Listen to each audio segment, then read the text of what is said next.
Robbie, 50% win rate as a manager, 407 games, 208 wins, and to be fair, your playing career wasn't half bad either.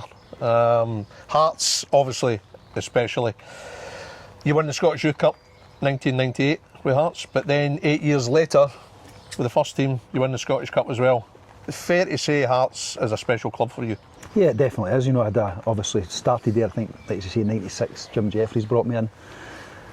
I played a number of games, got international, kind of went in there as a young boy and came out with a wife and three kids and a career. So it was a brilliant time as a player, and it was also a great place to grow up as a young player. I always say that to people, like the experience we had in the dressing room, you know, with like John Robertson, Davy Weir, Jules Rousset, Gary Mackay, all these kind of guys, John Colquhoun, and what they did was they taught you how to be not just a player but a person. They were like unbelievable. You know, every club I go into as a head coach, I speak to the older players and say that they have to be an example to these young players, but also coach them from within. And it was a brilliant place to be.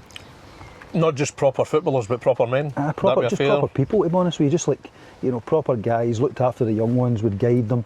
And I think that, you know, as a coach, you can sit and talk about tactics, you can show players what to do, but it's the actual senior professionals during a game that can coach so much more than the manager can. You know, I remember just a wee thing years and years ago, one of my first times playing for the reserves, and John Robertson was playing up front, and I was playing right back at the time, and Robbo told me that when I get it, just put it into the channel for him. And I was like, but I know he says, but I'll be there if you put it there. Every time I got it, I put it there, and every time he got there.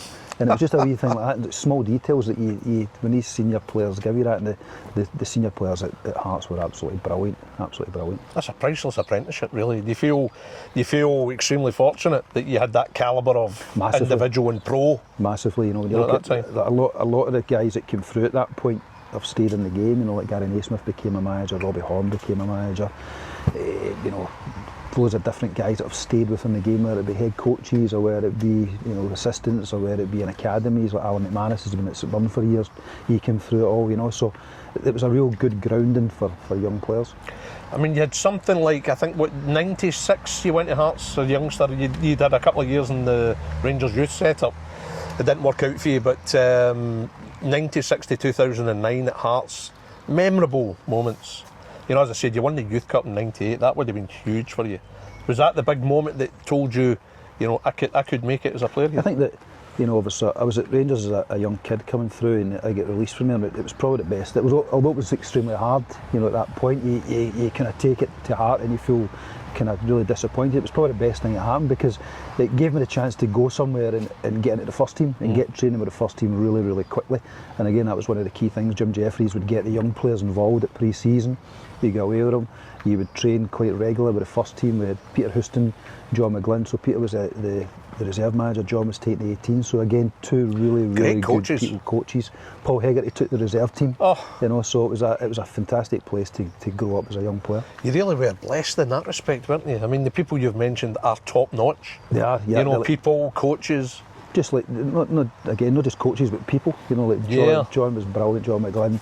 Houston was great with me, you know. Houston stayed up in the Swinton. I was from the east end of Glasgow, Mount Vernon, and like, so he would take me back and forward to training most days, and obviously I worked with him at Dundee United as a player towards the end. So it was just a great place to go up. I mean, you're talking guys of integrity, standards. They were, you know. And again, that was probably one of the big things that I learned when I went in professionally. It was like work ethic, standards. You know, these were two of the key things. You know, it was a tough place to go in. That you know, we would run most days, you know, we would work extremely hard most days, you know, we'd do the jobs in the afternoon most days, you know, as you're growing up, and it's something that stands you in good stead for the rest of your life. A few times though you were cussing them with some of your tasks, some of your duties. It was, you know, like there was times when it was hard, you know what I mean, but ultimately it built character. I mean, back then, what were your duties? What were you having to do back then? Everything. I mean, you would kind of split it up. Some weeks you would do the laundry. Some of you would be cleaning the stand. Some of you would be cleaning, you know, getting the kit ready. You know, and every day we would go in. So I would leave the house at, you know, back at 6 in the morning, get the bus from, you know, Mount Vernon into Glasgow city centre, get the train from there into Haymarket, the bus down for Haymarket into Tynecastle, and then get a minibus for Tynecastle to go through to Musselburgh, and then do the same on the way back. You do it every day, and I did that for 3-4 years until I got a car. So it was a real grounding for everyone. But it was brilliant.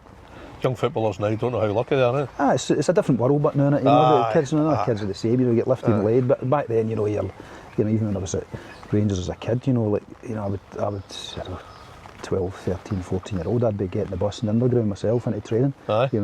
Tuesday, Thursday night. I don't think anybody would dream of doing that now with your kids. No, but I mean, in terms of you as a person, you're developing. You're getting that kind of, ownership of your own career. You make it at Hearts, it's fair to say, and extraordinary years there, absolutely extraordinary. And of course, the season you won the Scottish Cup, you also split the Old Firm. Remarkable times. That was a brilliant season. Obviously it started with George coming in, George Burley. Yeah. He was phenomenal when he brought in a number of top players. It's like when you're at a club for a period. I think at that point I'd probably been there about 10 years. And every year there's always this expectation, we're going to bring X, Y and Z in. They actually did it that year. They brought in, I think, obviously Simon Hunt was George's assistant, but it was really the recruitment guy, and he was like top level Simon. I think he's still doing quite a bit of work down in England and over in Africa and stuff at the moment as well. But he brought in, we had Rudy Scatchell come in, Julian Brelly, Takis Faisis, Goris Jankowskis, all these kind of guys who had been at the top level of the game. And right away within training, you're like, the standard went for like a good level to like up there, and it was almost like, I need to stay in here, so every day you were at it. I remember speaking to Paul Hartley at the time, Robbie, 2005 of course, George Burley came in and he was absolutely knocked out by the standard, and George is a manager. And I'm pretty sure even now he'll refer to George as one of the best he's ever worked with. Do you feel that the same way? George was like an unbelievable motivator of people. What he was like, in the build up to games, you would go out on that pitch on a Saturday and you would feel like $1 million. You would feel that you were 10 times better than the guy you're playing against. And it's an amazing skill he had to do that. Like tactically we didn't really do a massive amount, we did a bit, but nowadays, people are doing loads of analysis, videos or these kind of things. George was very much like, get good players in, get them feeling good, trust them and get them to win. And for all we move football forward and things coming into the game, ultimately it comes down to that. It's 11 guys, you have to get the best ones you can get in, get them playing well, get them motivated and win the game.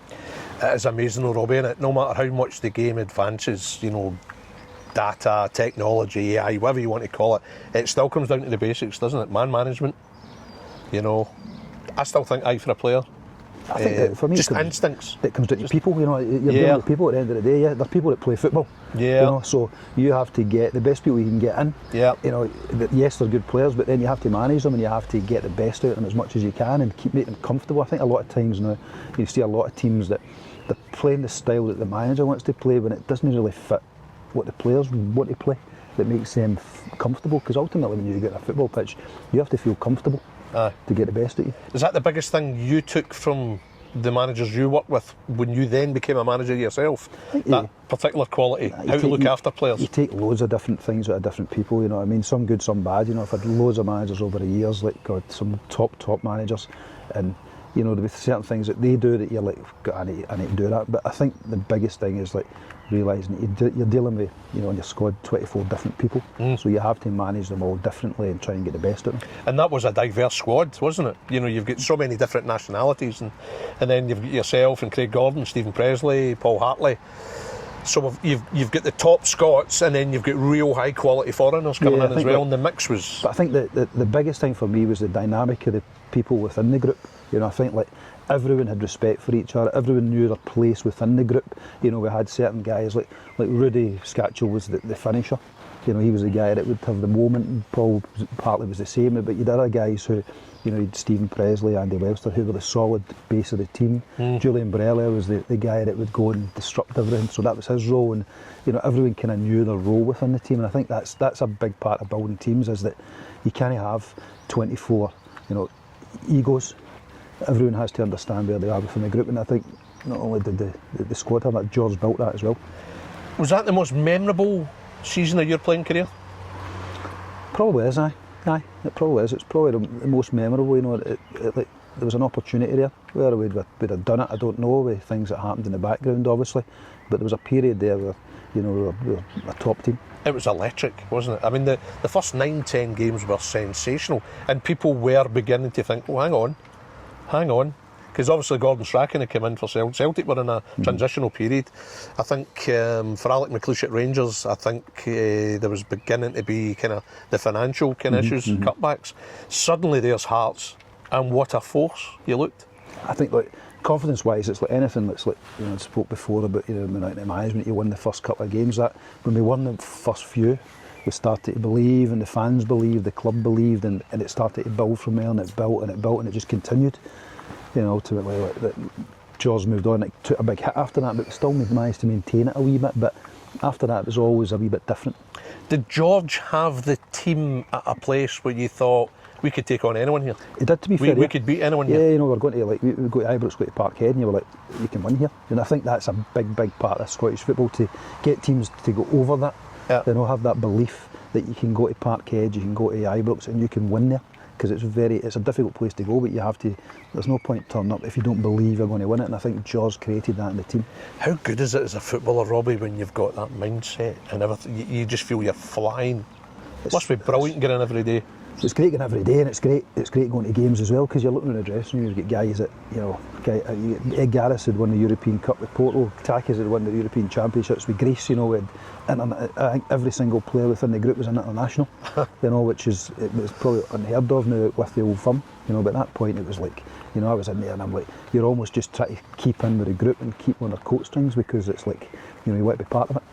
So when the news broke that George Burley was away, you must have been utterly dumbfounded. Nah, it was. So I think we were up at Dalmahoy at the time, and it was a kind of running joke, because obviously there was stuff that was going in the background, and George had been late, and we were like, somebody had said he's away, and like, nah, no chance. And like, he wasn't there, and it was like, I don't know, maybe half an hour later, and I think it was John McGlynn had come in and like kind of broke the news, and everyone was like in shock. It was just wild. But you know, you know, the longer you're in football, the less surprise you get of things that happen. Did any of you get the chance to speak to George? Did he phone you afterwards? Aye, so there was like a few beers, I think either that night after the game or the night after. Everyone went out and just went to a bar and had a couple of drinks, and then that was it. With him? I mean, George and Simon were like top guys. You know, even like, bumped into George a few times, and Simon as well. You know, and still have a chat and stuff like that, and they're outstanding. Yeah, I mean, when you're caught up in it all, was there actually genuinely a belief we could actually go for the title here? There was, there was, definitely. Like we'd, you know, the Scottish guys that we had at that point believed, and the foreign guys that came in believed as well, because they just expected to come and win, you know, because they've all been winners wherever they've been, you know, whether it be in Europe, whether it be in the European Championships that the clubs have been at previously. So we brought in a group of winners, and there's a big thing to be said about, you know, having guys in the team that are experienced winners, because they just bring that belief to everyone else. I mean, the season could have imploded at that point. Naturally, the immediate aftermath was difficult. You know, it took a bit of time for the dust to settle. There was a couple of changes of managers and coaches. But Valdas Ivanauskas comes in, and you end up having a real strong finish to the season. You play Aberdeen at home, you win it, you've got second, you split the Old Firm. I think it was Paul that scored the penalty. Yeah. Electric night. Was that one of the most thrilling, exciting nights? Again, it was one of them where we were at that stage and we expected to win the game. You know what I mean? So we were going into it, although it was a huge pressurised game, we had to win it to guarantee the Champions League spot. We believed we could go and do it, you know, and then obviously Paul, 60, 70 minutes we got a penalty, and I always believed he was going to score it. You know, and then once he scored it, after that I didn't really feel that we were going to lose the game, because there was that strength within the team. So, you know, we managed to get over the line. It was an unbelievable atmosphere that night. I mean, it was a top team. I mean, obviously Craig Gordon in goal, and you've got obviously Stephen Pressley centre half. You know, yourself, you've got Fisas, Paul Hartley, arguably the most thrilling season of his career. The hat-trick he scored against Hibs and Hampden was arguably the best big game hat-trick I think I've ever seen. Just the different dynamics, but the team at that stage, you were flying. I think like we had, you know, we looked in the dressing room, and I think every one of them was an international player. You know, whether it be Scotland, whether it be Greece, whatever it was, you know, all over the place. Yeah. They were all internationals. When you get a group of internationals in the group, you get that experience, you've got that belief within the group, you know. You were probably one of the players that were not as quite as big as profile, and you were maybe overshadowed, but nevertheless you were a solid right back up and down that flank, Robbie, and you probably felt you took your game to new heights because of the calibre of player beside you. I think, like we spoke about earlier, like, everyone has to know their place within the team. That's the key of having a good team, you know. So if you have, you know, if I'd been in that group and you're like, I want to be the superstar, or I want to be this, that wasn't me. You know, my job was to support these guys. You know, my job, I had like Solis Michaelinas, who was a top player in front of me. My job was to get him the ball, and then his job was to get the ball to the strikers and score the goal. So everyone understood what their role was within the team, and my role was to be, you know, composed, make sure teams didn't score, shut down the defence, you know, that kind of thing, and support people. And I think that's kind of what's led into my kind of coaching career. You have to realise what your role is for the team, you know. My role as a coach is not to be over the team, it's to support the team, you know, and I always felt that as a player, if you can get a group of guys in that understand where they are within the group, within the hierarchy, and they all have that, then you have a good team. You were as key to that team as anyone else, Robbie, but did it suit you to be less profile than others? Were you quite happy just to be a wee bit in the background compared to others? I think that's some of your nature. That's important in a team. You know, you have to find, like, when you're in these top teams, you have to find a role within it that keeps you in the team, but also benefits the team. You know, and I think like a lot of players you see over the years adapt their game to fit into teams, you know, to get the best out of them. You know, and I think that again, like the best teams have guys within that almost like it's like a wee bit like the glue within the team. You know, if you have, you know, 10 superstars within a team, you see it. You saw it with what's it called, PSG a couple of years ago. You know? Yeah. You know, they had every one of them was a superstar. Like Galacticos at Real Madrid. Yeah. But whereas you look at PSG now, you know, you would look at the team, they don't have any real massive superstars, but they have a couple of top players and guys in there that know their role, and are now in the Champions League final. You know, so there's a lot to be said about people understanding their role. I mean, you demolished Hibs in that cup semi-final, and that's another theme of our chat, actually. I mean, as a manager, you had a couple of wins over Hibs in cup semi-finals, and that particular year you sorted them out of the National Stadium. So you got into the final against Gretna, overwhelming favourites. Wasn't the greatest final. Did you have a real weight of pressure on your shoulders? I think, like, it was a funny one because like Dundee had played Gretna the day before we played Hibs, and Gretna had won the game. So probably both sets of supporters and both sets of teams thought the semi-final was almost the final. You know, if you win that, you're going to win the actual final. So we got to the final. We'd just finished up with the Champions League against Aberdeen, won that, and it was almost a game too far. We got into that final, and the team had just, I don't think, had a lot left within its. You know, we were drained totally. You know, and you get Gretna coming in who they had nothing to lose. Yeah. You know, so it was two sets of mentality. We were like, they had nothing to lose, we had everything to lose. You know. That would have been humiliating if you'd have lost that final, wouldn't it? It wouldn't have been humiliating, but it'd have been a tough one to take, you know, because of the level of expectation you're into it, and off the back of a top season. So, you know, ultimately, like, it was a tough game, but we managed just to get over the line at the end. I mean, Gretna had, in fairness to Gretna, they had some real top pros like John O'Neill, and you know, there's some good proper players, James Grady as well, but everything was on Hearts that day, really. It was. You know, I think like they had some. They had experience within the group. That was the big thing about them. I mean, they were on. Momentum was with them as well. They had a couple of promotions. You know, they had. The players I know how, didn't they? May and Alan May. Good top players. You know, and it was so. It wasn't a given. You know, I think people looked at the name of the club, but they didn't actually look at the quality of the team, which was very good. So Rudy Scatchell puts you ahead, and then there's a moment at 1-0, Robbie, where Davy Graham, he's in on Craig Gordon, goes round him. He must be thinking it's a certain goal, and then from nowhere, there you come and save the day. David Gray would never thank you for that moment, would it? No, it's funny, like years later I bumped into him, I don't know if it was on holiday or something, he came up to me and he says, "You ruined my life." Davy, so I apologise to him, but I had to do it at the time, but it was just one of those things, you know what I mean, like he broke through the defence, and there was a split second where I could get there, and I managed to get there, and you know, 16 years at Hearts as a player, and I get remembered for a tackle. So it was an important one, because it obviously allowed us to go on and win the game. If you'd have mistimed it, you're off the pitch. I'd have mistimed it off the pitch, but I think it was one of them, like, you know, you never give up in those situations, and I managed to get back in that wee split second and get there. Gretna do eventually equalise, and of course the game goes to penalties. ice cool penalty from you, Robbie. I was quite lucky. I went up after Stephen, so Stephen Pressley took the first one, and kind of I always think that first one calms everyone else down. Aye. You know, and I managed. I noticed that the goal at the time, Alan Main, I think, was going early for Stephen's one, went super early. You know, so he was gambling on it. You put it in the same corner as Stephen, so didn't you? I think when you're stepping up, if you're watching the one before you can tell if he's waiting to see or if he's going to go early and gamble.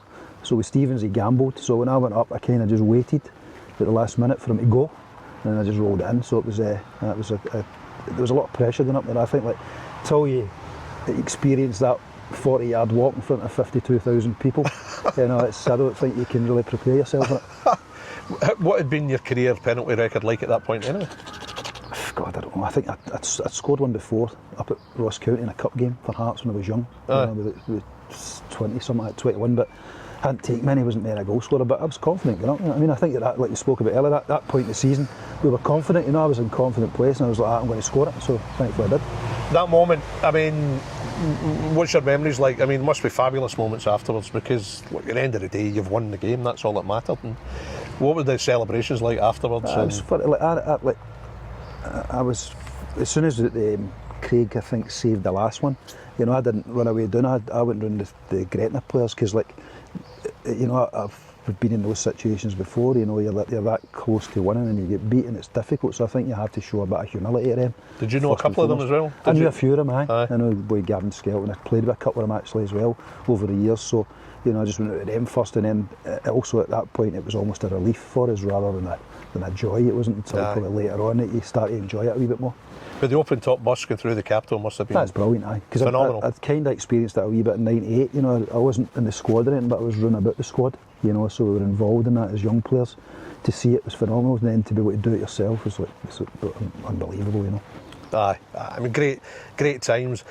But of course, we're talking during the Vladimir Romanov years, Robbie, and I mean, everyone has their own favourite kind of Romanov memory, Romanov story. I mean, what was your recollection of those years? Just there's so many stories about it. I mean, you actually start to forget them. It's interesting. There was a podcast on recently, and it kind of it reminds you a lot of the things that went on. But there's a lot of things that didn't get put on that were probably even more funny. But just like some crazy stuff, the pre-season out to a $200 million yacht in Monaco, but they didn't have any training facilities. Pyjama Man. It was all in that podcast. But some of this stuff was just it was a brilliant time to be there. Aye. But it was bizarre. Yeah. What were your face-to-face dealings like with Romanov? Very little, to be honest with you. Didn't see a lot of him. He would come into the dressing room. I didn't have a direct line with him. That would be probably the coaching staff more so. But he would come in and he would talk, obviously through the translator, and most of the time it was having a pop at somebody or having a moan about something, so.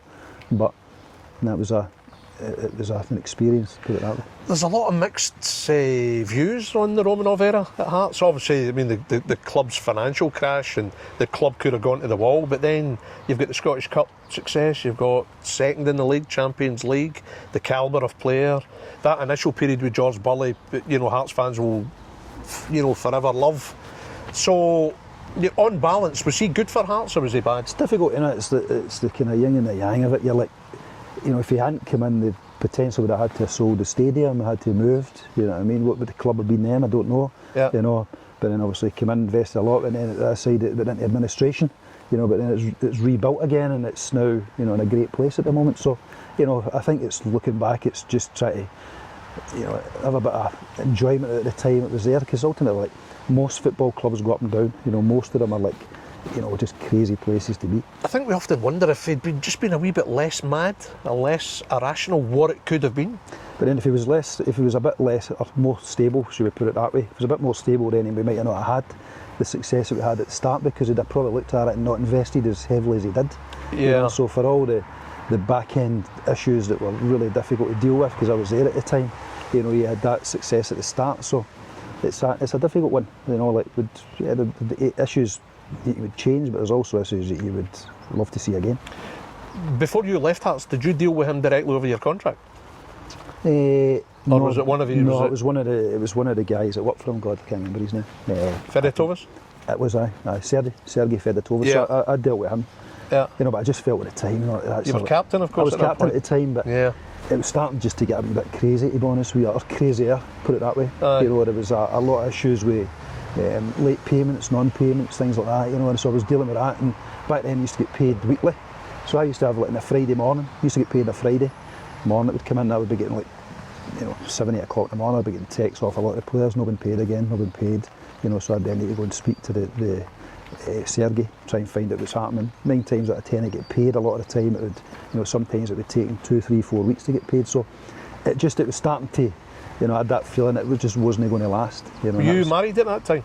Yes, so I had, like, my Julie and 3 kids at that point, so it was difficult for everyone, you know, like, no, just me. I actually felt more, see, for the Lithuanian boys and guys, so quite a few of them were getting paid over in Lithuania, and they were on loan at Hearts, and these guys weren't getting paid at all, so, you know, they were giving them some money to just keep them ticking over, to try and help them. So it wasn't so much the kind of Scottish-based players, it was more so the foreign guys. It was really, really tough for them, you know, because they had nothing at that point.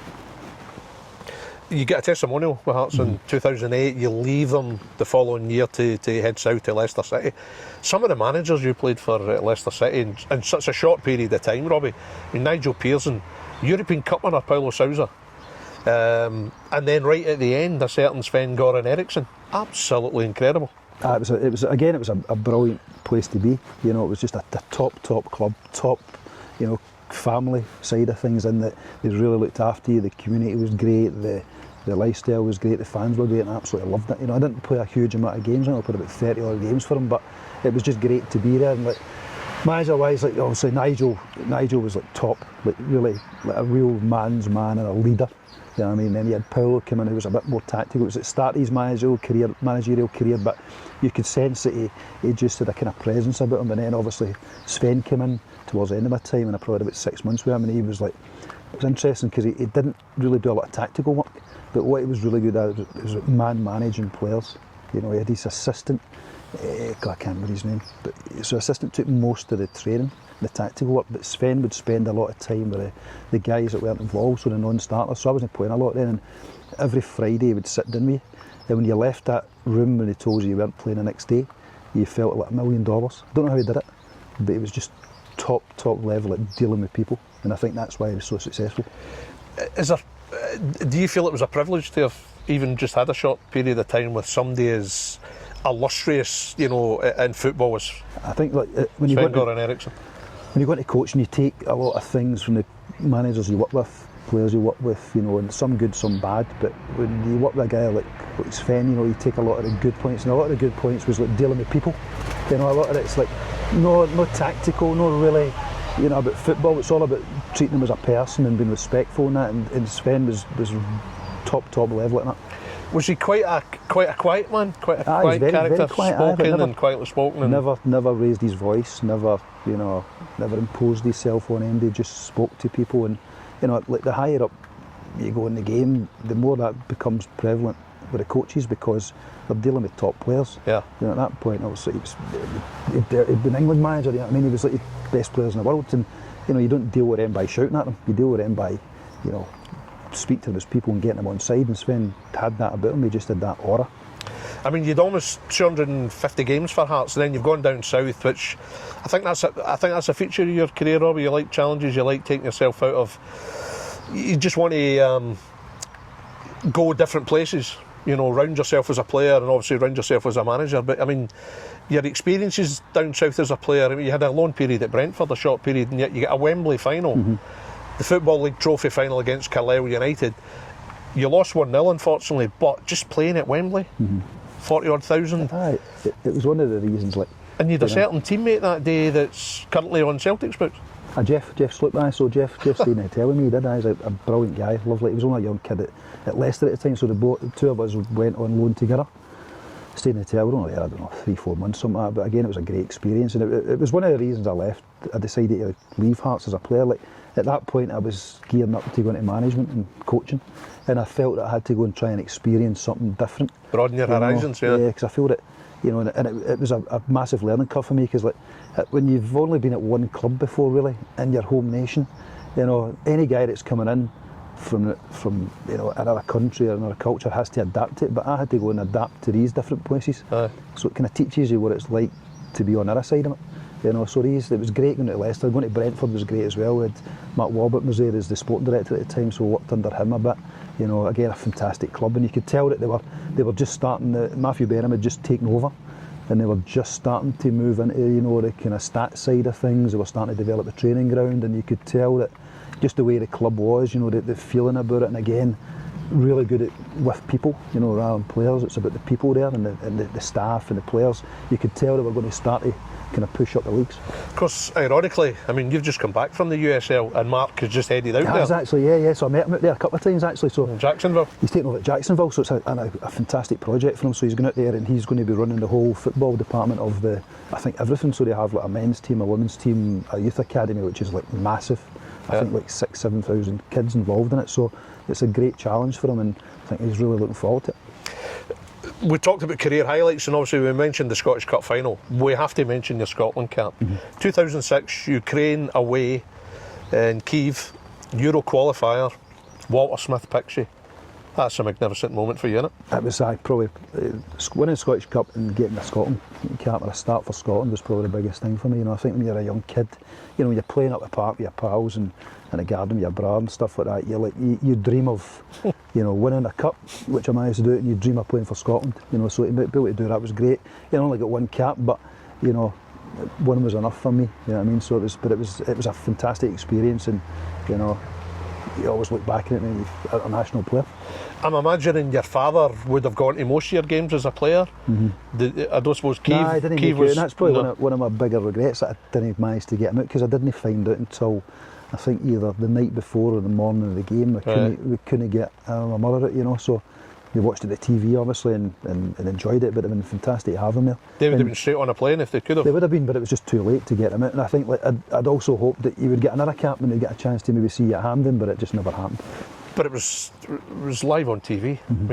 What kind of experience was that for your mum and dad watching that? It must have been, it'd have been great for them, because obviously they followed him about for years, and seeing me going through the kind of ranks everywhere, and to finally get international was great, and also to get it done in a qualifier. I think like friendlies are a little bit different, but when you're actually in a qualifier, they're picking the best players at that time that they can play for the nation. So to get that was fantastic. You still got your kit? Somewhere out in the loft at my parents' house, I would think. In the cap somewhere. Aye. I was going to ask, did you give it to them? Aye, so they've got everything. I don't have anything. Thank you. I don't have anything. So my parents have everything. Yeah. What I thought probably made it even more special for you was in the same team that night was Craig in goal, Stephen at centre half, Paul was in midfield as well. You're at right back. So it's quite something, wasn't it? Yeah, it shows you the kind of nature of the team we had at Hearts at that point, that we had a lot of players within the group, in the national team. It was a good calibre of people, and obviously some good players for all over down England with a few, a few Rangers and Celtic guys as well. So it was a good group, and like Walter again, Walter's very similar to Sven. He's just like a man's man and like a good person, and like treated people well, and so having him there and supporting you through it was brilliant. Yeah. Of course, back then you had the long hair. Now you're the Jason Statham lookalike. It's that's the three daughters and a few bad transfer windows. You're still only 44, Yeah, 45 in June. What do you think lies ahead? What are you hoping lies ahead for you? Hopefully get back into management, like somewhere that can challenge me, but also I can challenge them and push them and get them forward, and try and be successful. The last couple of years I've enjoyed it. Obviously going over to America and trying something different, which was brilliant. You see the whole of the country, you see different levels, dealing with different players. But what I missed a lot was the intensity of the game in the UK. And I think like the difficulty you have a little bit in America is that you're probably fifth in sport. So you're like American football, probably basketball, ice hockey, baseball, and then it's football or soccer as they call it.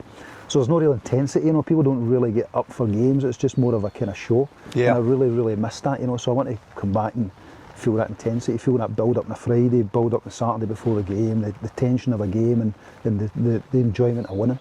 Quite happy to be patient, you're going to be quite selective? Yeah, but obviously you want to pick the right club, but there's a lot of good clubs in Scotland and in England as well, so it's just waiting to see. I'd like to get in hopefully for a pre-season, because I think it gives you a chance to actually develop one recruit, want to develop the team, build the team, get 6 weeks, whatever, to get them ready. If you take it into kind of September, October time, November time, you're then kind of, the squad's in place, it's kind of difficult to build something at that point. So, you know, I'm at a period now where I'd like to get back in. Nice to see you back home, Robbie, and thanks ever so much for your time. Thoroughly enjoyed the chat. Thanks, Derek, enjoyed it. Thank you. Cheers.